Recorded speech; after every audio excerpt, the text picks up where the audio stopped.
Video like जरूर कर लीजिए और ऐसे वीडियो लगातार फ्री में पाने के लिए चैनल को तुरंत सब्सक्राइब कर लीजिए और बेल आइकन को जरूर टैप कर लीजिए ताकि आगे भी सारे वीडियो आपको मिलते रहे। यूट्यूब में फॉलो करते हैं तो प्लीज ये वाला फ्री टेलीग्राम चैनल जरूर ज्वाइन कर लीजिएगा। सारे नोटिफिकेशन सारे अपडेट यहीं पे आते हैं, ध्यान रखिए।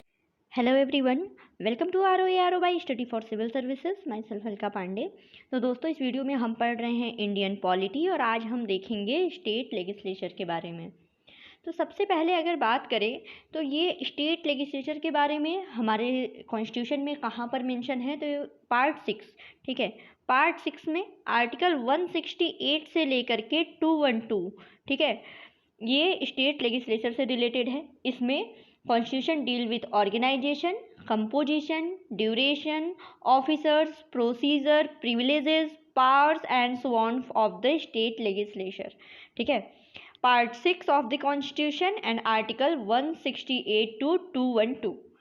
फिर है दो these are similar to the that of parliament, there are some differences as well।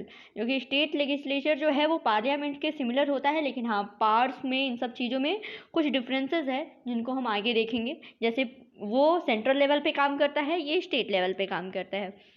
तो देखिए, there is no uniformity in the organisation of state legislature. Most of the state have unicameral system while others have bicameral system, ठीक है। कोई uniformity नहीं है इसमें state legislature में। कुछ स्टेट में यूनिकैमरल सिस्टम है और कुछ में बाईकैमरल है। और अगर प्रेजेंट डे की बात करें तो 6 ऐसे स्टेट हैं जहाँ पे 2 हाउस हैं, यानी बाईकैमरल हैं, ठीक है। जिसमें देखिए सिंगल हाउस होता है वो यूनिकैमरल होता है, जिसमें 2 हाउस होते हैं वो बाईकैमरल होता है। और आज की डेट में ऐसे 6 स्टेट हैं जहाँ पे 2 हाउस हैं जो बाईकैमरल हैं, जो हैं आंध्र प्रदेश, तेलंगाना, उत्तर प्रदेश, बिहार, महाराष्ट्र एंड कर्नाटका। जम्मू एंड कश्मीर की अगर बात करें तो उसकी legislative council was abolished by the Jammu Kashmir reorganisation act 2019, ठीक है। जम्मू कश्मीर में जो लेजिस्लेटिव काउंसिल थी, जब आपका Jammu and Kashmir reorganisation act 2019 आया तो उसको कैंसिल कर दिया गया। तो सब मिला जुला के अभी 6 स्टेट हैं जो बाईकैमरल हैं। आगे बात करें legislative council of Andhra Pradesh की, तो it was established bye Andhra Pradesh legislative council act 2005। फिर वहीं मध्य प्रदेश से रिलेटेड अगर बात करें तो जो आपका 7वां कॉन्स्टिट्यूशनल अमेंडमेंट एक्ट ऑफ 1956 था, इसमें it is provided for legislative council in Madhya Pradesh. However a notification in this effect has to be made by president, so for no such notification has been made. तभी क्या हुआ था कि मध्य प्रदेश में भी state legislative council के बारे में बात की गई थी, लेकिन अभी तक प्रेजेंट डेट तक कुछ भी ऐसा मतलब नहीं किया गया है। तो Madhya Pradesh continues to have 1 house only. यहाँ पे मध्य प्रदेश में 1 हाउस है। The 22 states have unicameral system. Here state legislature consists of governor and legislative assembly, ठीक है। तो ये पहले समझ लीजिए यूनिकैमरल का मतलब क्या होता है, जहाँ पे सिर्फ 1 हाउस हो और 1 हाउस में वहाँ का state legislature it is consist of governor and legislative assembly. और वहीं जिस स्टेट में बाईकैमरल सिस्टम है वहाँ पे state legislature consist of governor, legislative council and legislative assembly. ऐसे कितने थे? 6 स्टेट थे जहाँ पे लेजिस्लेटिव असेंबली के साथ साथ काउंसिल भी है। फिर वहीं जो लेजिस्लेटिव काउंसिल होती है उसको बोलते हैं विधान परिषद, जो कि अपर हाउस होता है, और या second chamber and house of elders होता है। वहीं लेजिस्लेटिव असेंबली जो होता है उसको बोलते हैं विधान सभा, जो कि लोअर हाउस होता है, फर्स्ट चैम्बर होता है, पॉपुलर हाउस होता है, ठीक है। इसको लोकसभा राज्यसभा से कनेक्ट करके पढ़ सकते हैं। देख लीजिए, लेजिस्लेटिव काउंसिल मतलब विधान परिषद जो कि अपर हाउस होता है, एल्डर हाउस होता है और सेकेंड चैम्बर जिसको बोलते हैं। वहीं लेजिस्लेटिव असेंबली क्या होता है? लोअर हाउस होता है, जिसको फर्स्ट चैम्बर बोलते हैं, पॉपुलर हाउस बोलते हैं, ठीक है। और ये देख लिया, काउंसिल देख लिया, बाईकैमरल यूनिकैमरल देख लिया। और अब हम लोग पढ़ेंगे लेजिस्लेटिव असेंबली के बारे में, यानी विधानसभा के बारे में, ठीक है। इस वीडियो में हम लोग देखेंगे विधानसभा लेजिस्लेटिव असेंबली के बारे में। तो ये देखिए, ये जो होते हैं इसके रिप्रेजेंटेटिव वो डायरेक्टली इलेक्टेड बाय पीपल, लोगों के द्वारा डायरेक्टली इलेक्ट किए जाते हैं, सिटीजन्स के द्वारा, by the universal adult franchise. And maximum strength इसकी फिक्स की गई है 500 पे, मिनिमम स्ट्रेंथ इसकी फिक्स की गई है 60 पे। कुछ अपवाद भी हैं, एक्सेप्शन भी हैं, आगे देखेंगे। It means that it strength varies from 60 to 500 depending on the population size of the state, जो कि डिपेंड करती है स्टेट की पॉपुलेशन साइज पे। ठीक है। तो इसकी पहले स्ट्रेंथ देख ली हमने, साइज़ देख ली कि मैक्सिमम 500 हो सकती है, मिनिमम 60 हो सकती है। आगे कुछ हिली स्टेट वगैरह हैं, उसमें एक्सेप्शन भी है जिसको आगे डिटेल में पढ़ेंगे, लेकिन हाँ जो ये स्ट्रेंथ इसकी है ये पॉपुलेशन साइज ऑफ स्टेट पे डिपेंड करती है। फिर अब वहीं आगे एक्सेप्शन क्या है, अरुणाचल प्रदेश, सिक्किम और गोवा की बात करें तो इनकी जो मिनिमम नंबर है वो 30 पे फिक्स किया गया है। वहीं मिजोरम में और मिजोरम में 40 है, नागालैंड में 46 है। ठीक है। और एक और चीज़ है कि हालांकि सारे रिप्रेजेंटेटिव डायरेक्टली इलेक्ट किए जाते हैं बाय द पीपल, लेकिन in case of legislative assemblies of Sikkim and Nagaland some representative और इलेक्टेड इनडायरेक्टली। ठीक है। तो ये स्ट्रेंथ के बारे में सबसे पहले देख लिया, 500 से 60 जो कि पॉपुलेशन पे डिपेंड करती है। वहीं कुछ स्टेट हैं जैसे अरुणाचल, सिक्किम, गोवा, यहाँ पे मिनिमम नंबर जो है 30 फिक्स किया गया है, मिजोरम में 40 फिक्स किया गया है और नागालैंड में 46।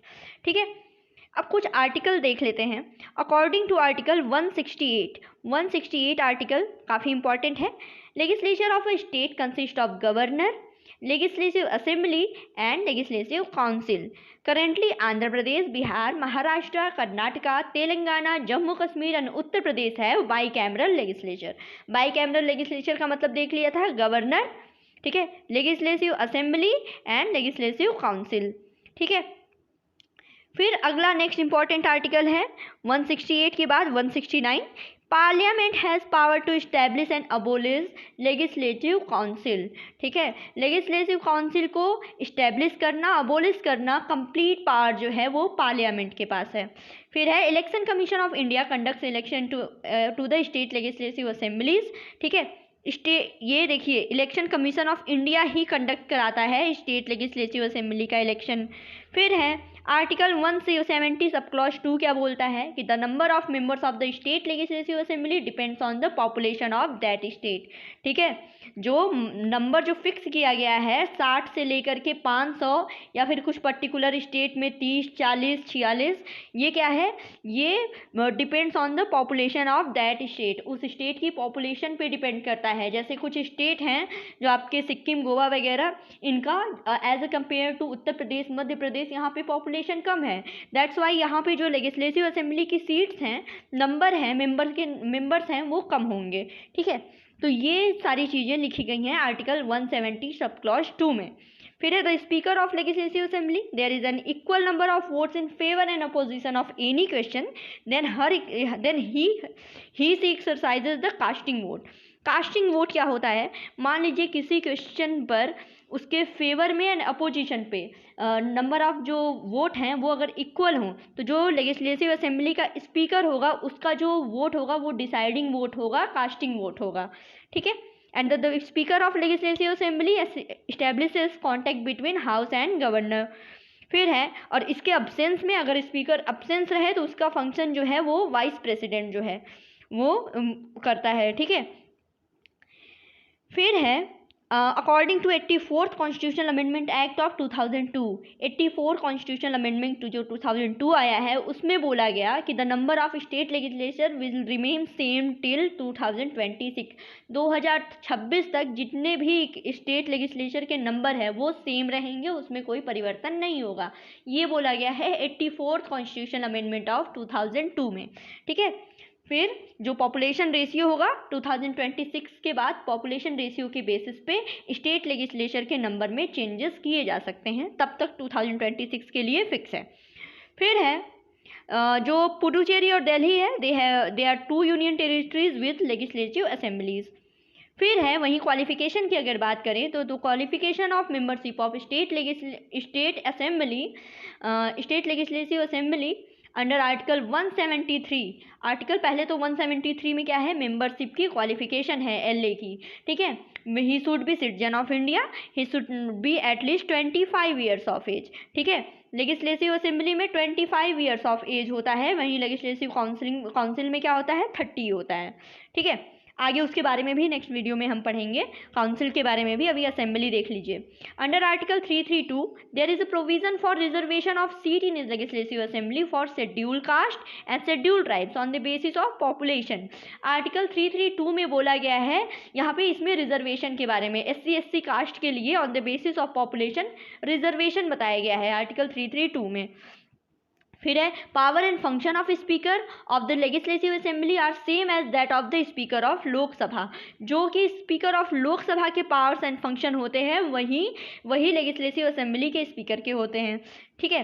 और मनी बिल की अगर बात करें तो जैसे मनी बिल जो है लोकसभा में केवल वो इंट्रोड्यूस की जाती है, वैसे ही money bill of the state in the state can be introduce only in legislative assembly, ठीक है।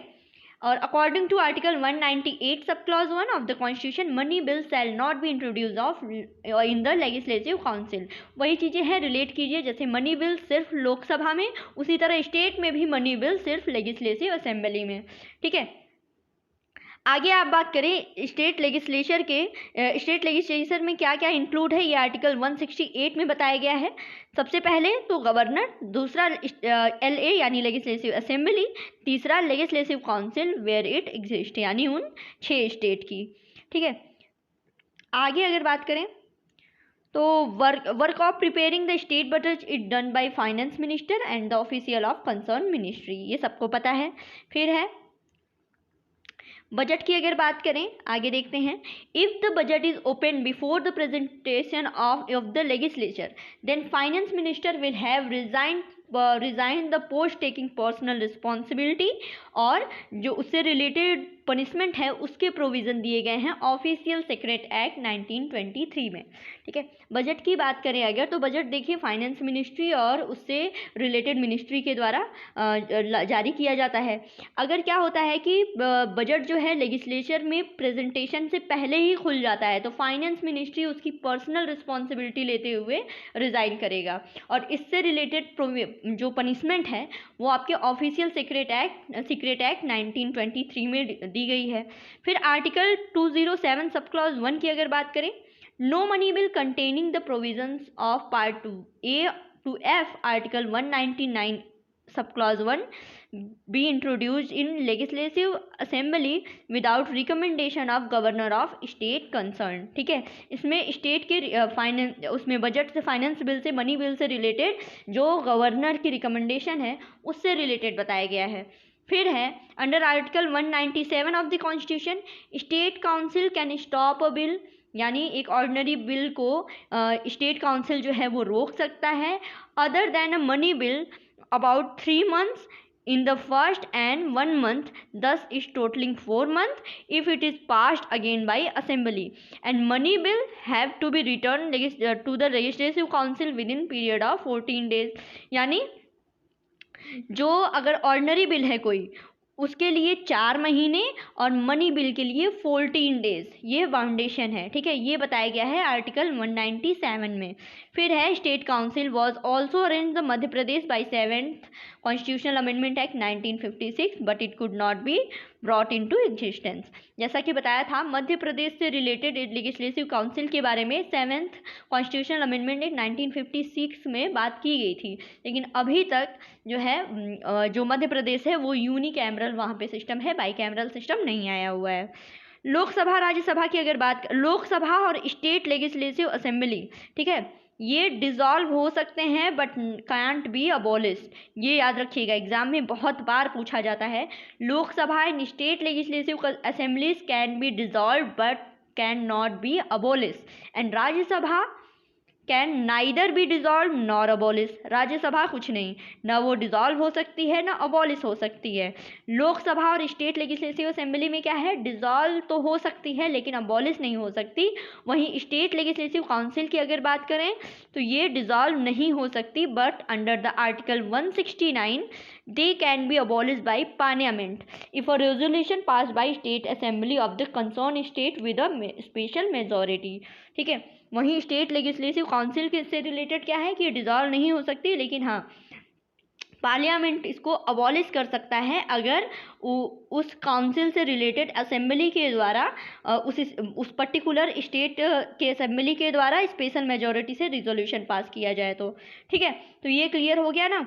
राज्यसभा ना डिसॉल्व हो सकती है ना अबॉलिश हो सकती है। लोकसभा और स्टेट लेजिस्लेटिव असेंबली जो है डिसॉल्व तो हो सकती है लेकिन अबॉलिश नहीं हो सकती। वहीं काउंसिल क्या है, डिसॉल्व नहीं हो सकती लेकिन उसको अबॉलिश किया जाता है by the parliament and resolution passed by state assembly of the concern state with the special majority. ठीक है, ये याद रखिएगा। ये जो है ये काफ़ी ज़्यादा इंपॉर्टेंट है, ये वाली लाइन। फिर आर्टिकल 170 अब देखते हैं। आर्टिकल 170 क्या बोलता है, according the composition of legislative assembly. Article 170 सब क्लॉज 1 में दिया गया है कि every state shall consist of more than 500 not less than 60 member. जो हम लोगों ने पढ़ा था कि उसकी साइज क्या होनी चाहिए, 60 to 500, जो कि डिपेंड करती है of the population of state. कुछ पर्टिकुलर स्टेट हैं जैसे गोवा, सिक्किम, मिजोरम, इन सब में फिक्स की गई है मिनिमम जो स्ट्रेंथ है, क्योंकि वहाँ की पॉपुलेशन कम है इसलिए मिनिमम जो स्ट्रेंथ है वो कम की गई है। 30 है कुछ पर्टिकुलर स्टेट के लिए, कहीं पे 40 है, कहीं पे 46 है, बट इन जनरल ये 60 to 500 होती है। ये बताया गया है आपके आर्टिकल 170 सब क्लॉज 1 में। फिर गोवा क्या है, Goa is the only state in India to have uniform civil code and in fact ये क्या है कि Portuguese civil code has been running for all citizens in 19th century and which has not been changed. ठीक है, फिर अगर और आगे बात करें तो along with centre the work control over finance account of state is also done by CAG. ठीक है, controller and auditor general of India. Controller और ऑडिटर जनरल ऑफ इंडिया जो होता है वो सेंटर के साथ साथ जो स्टेट है उसके भी फाइनेंस अकाउंट पर कंट्रोल है। ठीक है, सुचेता कृपलानी, एक फैक्ट देख लीजिए। Sucheta Kripalani was the first women to become chief minister of any state of India and she became the chief minister of state of Uttar Pradesh in 1963। ठीक है, ये कुछ फैक्ट था। अब अगला इंपॉर्टेंट आर्टिकल है हमारा आर्टिकल 167। आर्टिकल 167 की अगर बात करें, constitution state that it shall be duty of chief minister to communicate the governor to all decision of council of minister relating to administration of the affair of state and proposal related to legislation in any matter which a decision has been taken by minister but council of minister doesn't considered। तो chief minister की अगर यहाँ पे बात की जाए तो chief minister क्या है, ये गवर्नर और काउंसिल के बीच में एक ब्रिज का काम करता है। ये बताया गया है आर्टिकल 167 में, जो कि कम्युनिकेट करता है गवर्नर से related to decision of council of minister. ठीक है, एंड आगे और बात करें, attending the meeting of national development council of the chief minister is not a constitutional duty but an administrative duty. ये एग्जाम में पूछा गया है कि जो नेशनल डेवलपमेंट काउंसिल है चीफ मिनिस्टर की, उसको अटेंड करना, उसकी मीटिंग्स अटेंड करना जो चीफ मिनिस्टर की कॉन्स्टिट्यूशनल ड्यूटी नहीं होती है। इसके बारे में कोई संवैधानिक प्रावधान नहीं है बल्कि एक चीफ मिनिस्टर की एडमिनिस्ट्रेटिव ड्यूटी है। ठीक है, तो ये हम लोगों ने कंप्लीट देख लिया असेंबली के बारे में। नेक्स्ट वीडियो में हम लोग पढ़ेंगे लेजिस्लेटिव काउंसिल के बारे में। तो इस वीडियो में इतना ही। ऐसे ही इंपॉर्टेंट वीडियोज़ के लिए हमारे चैनल को सब्सक्राइब कीजिए। Thank you so much.